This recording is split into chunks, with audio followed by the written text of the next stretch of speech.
Hello, strong people. Week 7? 7, day 1.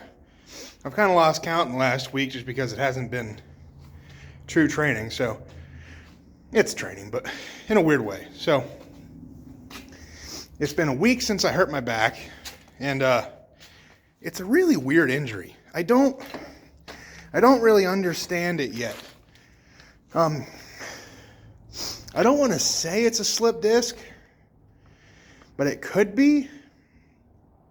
I need to do some more research because what's happening is I don't quite know what sets it off yet. Like, I went down to, my nose is so stuffy. I went down to my coach's gym, Area 56, and helped with their deadlift charity event Saturday. Just helping out, hanging out, loading weights. And I was able to load weights no problem. I could pick up whatever I needed to. If I need to pick up the end of the bar to load a couple red 55-pound plates on, no big deal. I didn't feel it at all. So I could do all that all day long. And then, but when it came time to sit, like I leaned up against the couch they have there at the gym. And just that awkward position I was in, literally just standing, leaning back against it, propped up, that would irritate it. So I don't really know what to think. My doctor did prescribe me that anti-inflammatory thing, so I've been taking that. Maybe it's helping. I don't really know. Let's see. Yeah, the mobility is there as far as leaning back now, but it's I can still feel it there, right? I can still feel it there, like right kind of at the base of the spine. So it's not like a painful, it's just more uncomfortable. It's really bizarre. It doesn't feel like any injury I've kind of dealt with before when it came to my back. The last one was just pure pain. So, not this one. It's kind of weird. So, I'm not overly sure what I'm going to do today as far as training. What I had programmed is a 1-rep max camber bar box squat with some front squats after. Definitely not doing either of those. I don't want to load my spine yet, meaning I don't want to put any weight on my back or anything. Nothing that's going to compress my spine. So what I am going to do, 3 things I want to try to do. I'm going to do, let's see. I'm going to set up like a banded belt squat type of thing. I have a belt squat set up somewhere here, but it's not very good. I don't like it. It's really hard to get into position, and it's just really not friendly. So, trying to think how I want to do it. I already, before I hopped on to record the intro here, I did mess around with a little bit over there. I put like you'll see. I'll probably do it that way because I like the way it felt. Another way I'm thinking of just right now is I have my lat pull down machine here, and it has the low row attachment. I could use this belt here and hook up to that. But the way the pulley's set up, it's under the seat kind of, so I don't know if that'll work. Probably going to do it the way that I have over there, just because it felt pretty good. And then I'm going to do some lying banded hamstring curls, some quad extensions, all banded, just because it makes the most sense. So it's probably going to be about it. So I'll record what I can. I don't know if I want to do reverse hypers or not, because I don't know if they're going to help or hurt me. Generally speaking, I swear they're the best. But I don't know. Maybe I will. Maybe I'll do a set, see how they feel. I'll feel them out. If there's pain while doing them, probably hold off. So pretty much the name of the game when it comes to being injured is just do what you can.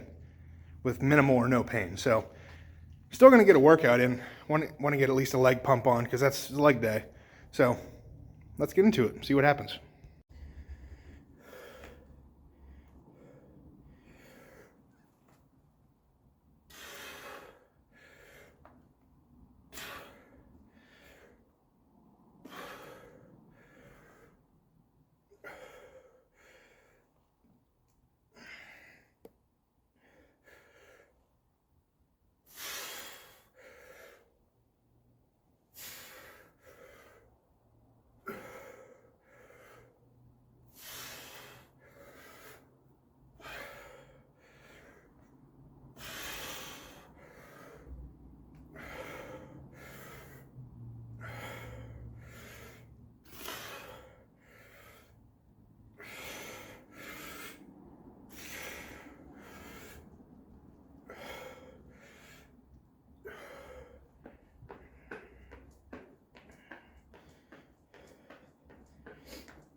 I know that doesn't look like much, but I like that a lot.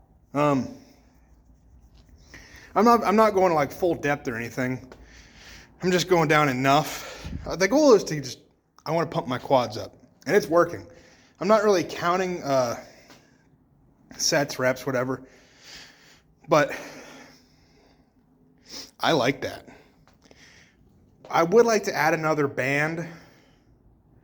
And I did some marches there at the end. I see a lot of people do those on belt squats, so figured I'd try them out. I need more than just those to really get a feel for it, but I like that. I didn't do much, and my quads are pumped a little bit, so I'm definitely going to keep doing those here for a little bit. I would like to add another band, but I fear getting into position with it would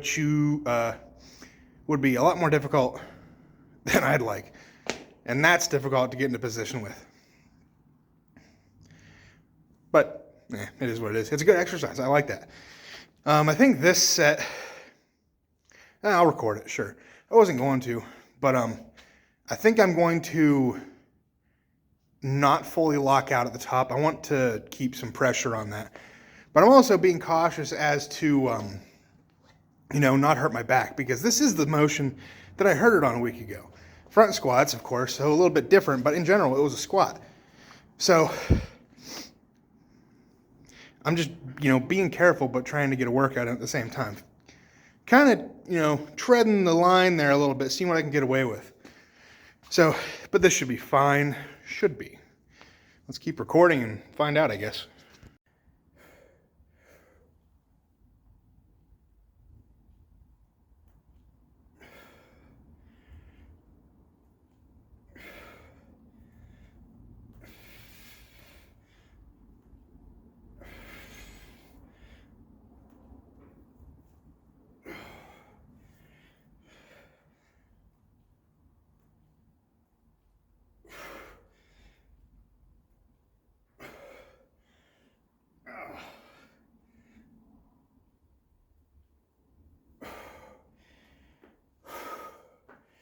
Yeah, that's difficult after a while. March a little higher. Also, if this band breaks, I'm in trouble.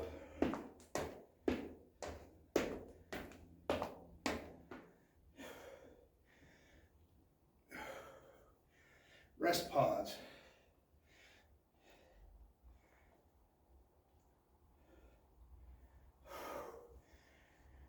Yeah, that's legit. I like that.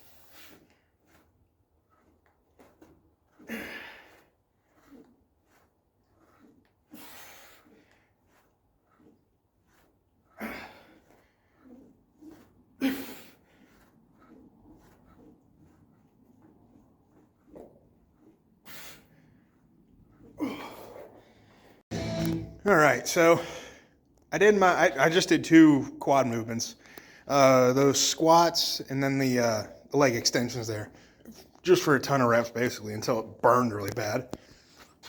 It felt kind of good. I haven't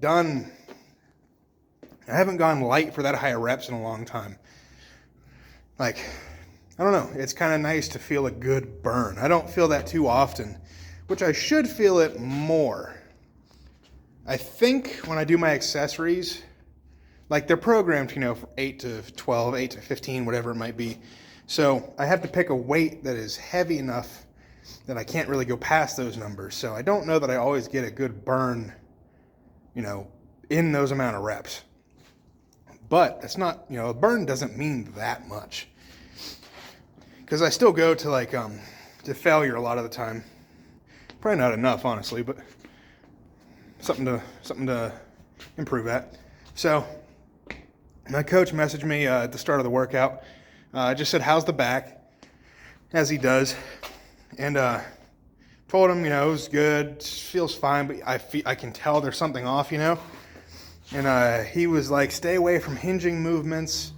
Don't do any direct loading of the spine, so like nothing on my upper back, no deadlifts, no squat, obviously."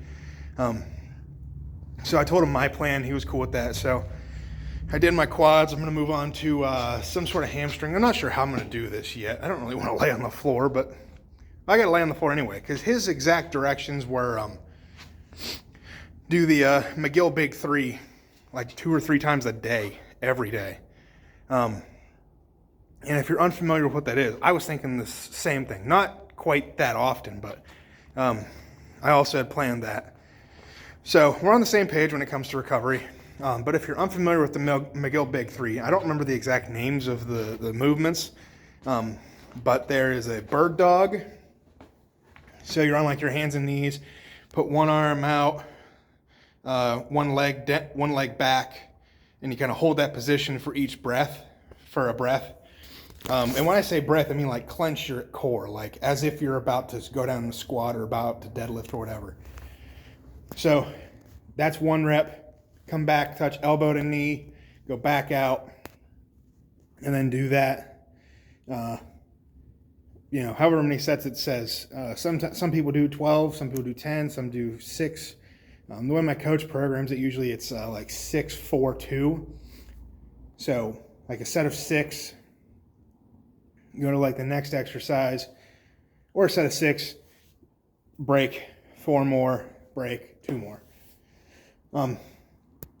What's the second one? I think the second one's called dead bugs or something similar. I don't remember the exact name, but you lay on your back.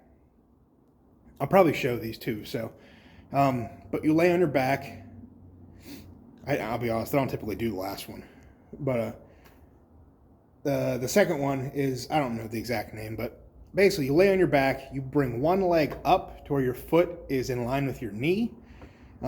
You put your hands behind your back at your right at your the base of your spine, so that way you're not helping yourself. So the leg up stops your legs from coming up. The hands behind the back keep you in place. So the idea is to get a big breath and kind of pull yourself up. It's like you're trying to do a sit-up, but you're restricted. That's how I would describe it. That's probably my favorite one.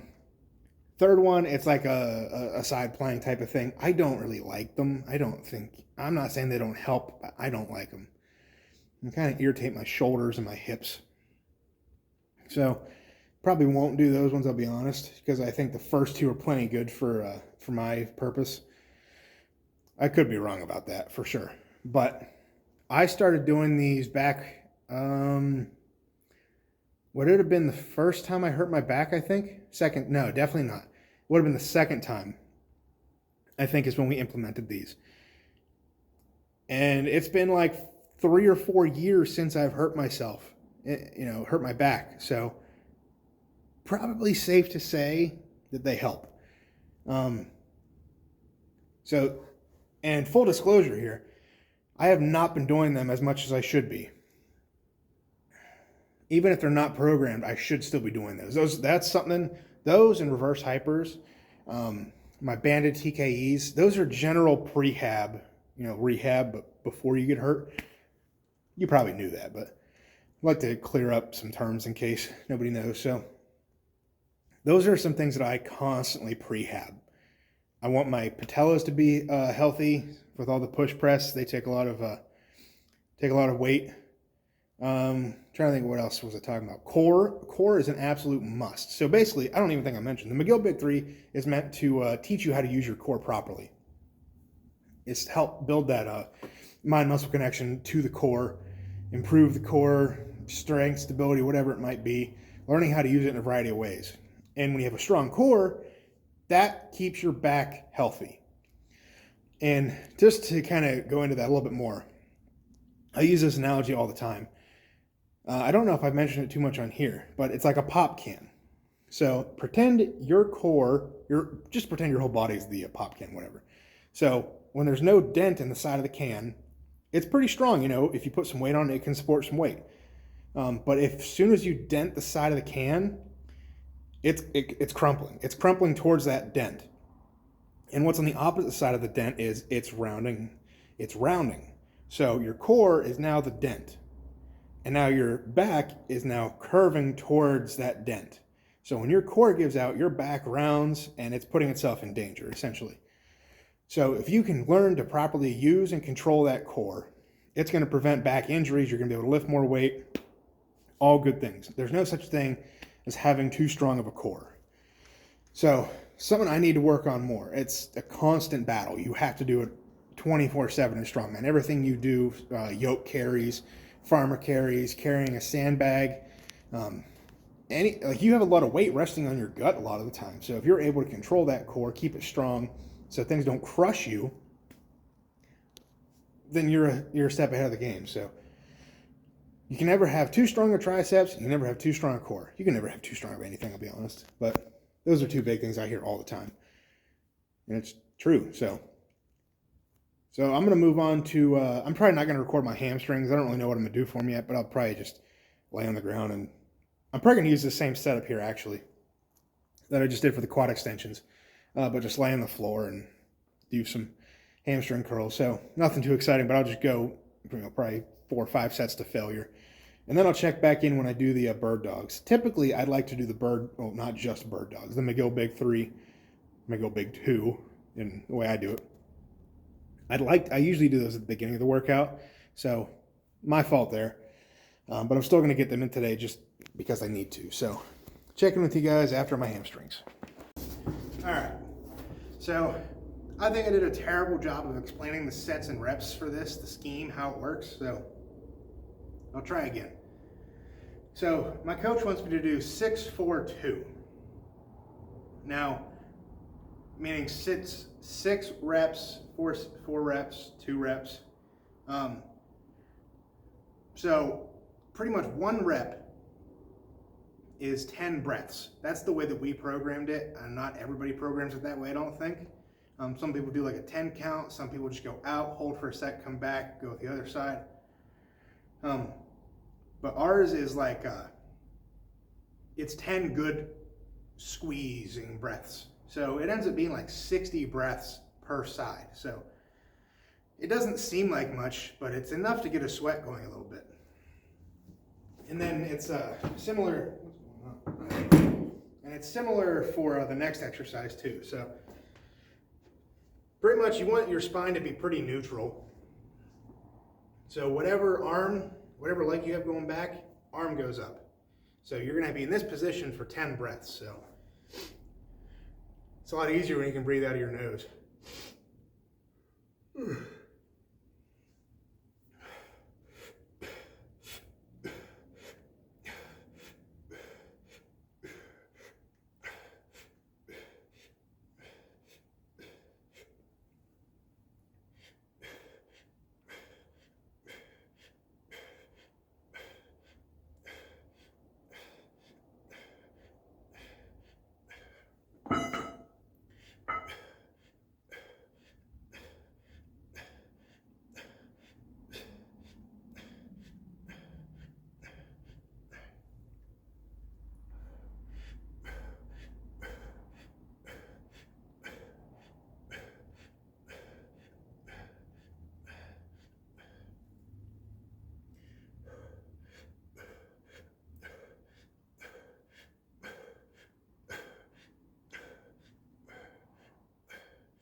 I don't know if I counted all 10 there on each side, but all right, on to the next side.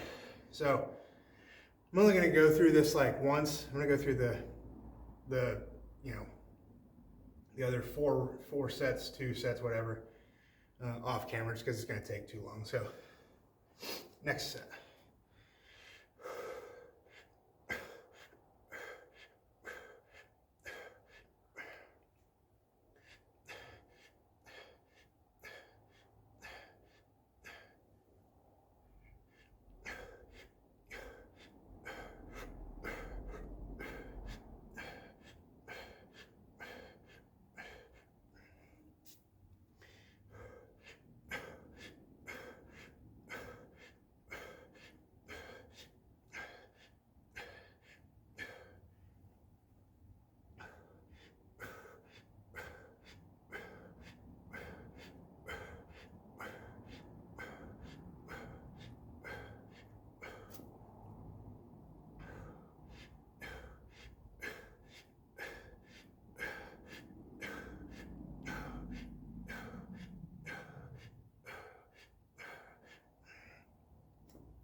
I don't know if I counted all those right, but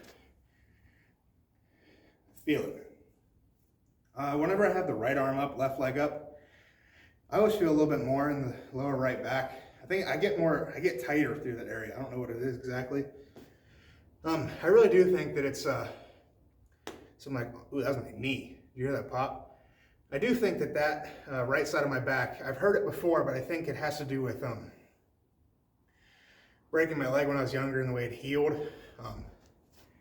I had a boot that was too big because I have big legs, so the boot had to fit my legs, but it was too long for my feet. So I'd walk sideways and my leg kind of grew that way. So now I walk that way a little bit and it messes my hip a little bit. So, all right. I don't remember the exercise for this, the name of it, but and I don't even know if you can see this that well, but this is all it is. So, arms behind the back.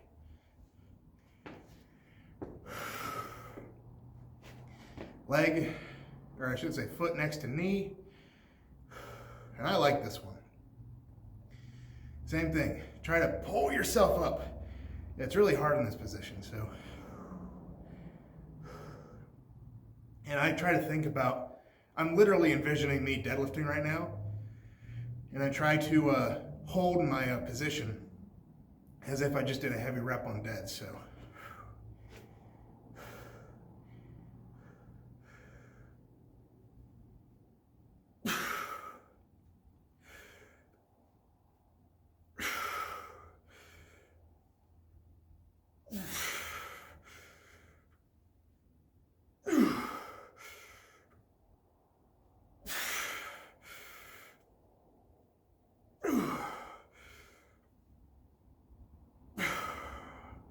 I love that one.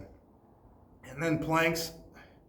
I messed around with planks off camera a little bit, and that little bit of side-to-side motion like that, my hips, my low back isn't really liking it. So that's a no-go, even though I wanted to show it to you, because even I don't do them all that often. So I could probably, switch positions right now to kind of, address the camera a little bit better, but I kind of like laying here. So. Okay, I'll get up. All right, so that's pretty much the end of it. It's a good workout for what it is. Like obviously I didn't come in here and do my 1 rep max camber bar box squat as much as I would have loved to. Obviously a dumb thing to do. So, and that's disappointing. That's what hurts the most about this is like the annoyance of not being able to do my heavy lifting, the thing that I love to do, is worse than the pain I get from the actual injury. It's just more frustrating that I can't lift what I want to lift. I got to do all these things now to rehab something that was just a freak accident, which most injuries are, it seems like, And when I say freak accident, I mean, I very well could have been hurting this over the last few weeks. I mean, I did a lot of exercises that I don't typically do. Sumo RDLs, sumo pulls, back to front squats. What else? Regular squats even. Good mornings. A bunch of stuff that I seem to use too much lower back on, which is my own fault. So I'm not saying it happened out of nowhere, even though it seems like it did. It could have been building up over the last few weeks, but that's not really the point. So I'm just annoyed I can't lift heavy right now. But that's part of the game. You get hurt, you got to rehab it, then you can have your fun again. So this is kind of, I think it almost takes more discipline to do this type of stuff than it does the actual real hard training, because I love the real hard training. That's what I signed up to do, metaphorically. I didn't sign up to do anything technically. This is what I like the process. Now this is a new type of process where I have to not lift heavy, I have to not load my spine. I have to do a bunch of these quote unquote silly, they're not silly, they're very useful, but to me they're silly exercises that I obviously don't want to do, but I need to do. So it takes away the kind of the fun part of it.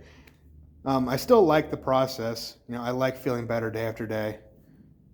So it's one of those things that I haven't had to do this in like 4 years or whatever it's been. So it's tough to deal with mentally, especially whenever it's the start of the new year, the start of the season coming up soon. But to be fair, it could have been a lot worse. This could have been right before OSG. This could have been right before the qualifier. Could have been right before a lot of things. But instead, it's during the off season. So I suppose if I was going to get injured, right now would have been an okay time. I'm not rushed into anything. I have the whole year ahead of me. So it just sucks. It is what it is, though. I'll do what I can to rehab it. I may go to the doctor anyway, just because I've never actually had a doctor look at it. Like you've been to the chiropractor and they do the basic treatments for it. But, they don't really know what's going on in there. Whatever test they'd run to figure out what it is, whether it be an MRI, CAT scan, I don't know the difference really. So I almost want to go that route just because I'm curious what things look like down there. So I can't do anything until I finish this prescription they gave me for the anti-inflammatory stuff. So once I finish that, I have to go in as a follow-up anyway for my sleep study. So, yeah, I'll probably make an appointment or something here come one of these days. So, just to kind of maybe see what she says. Because I'd like to get it looked out, just out of curiosity. Because if I know exactly what the issue is, then I could find ways to, rehab it even better. You don't really know what happened, so.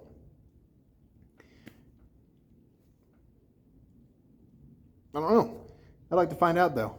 See what it looks like in there if I could. So we'll see.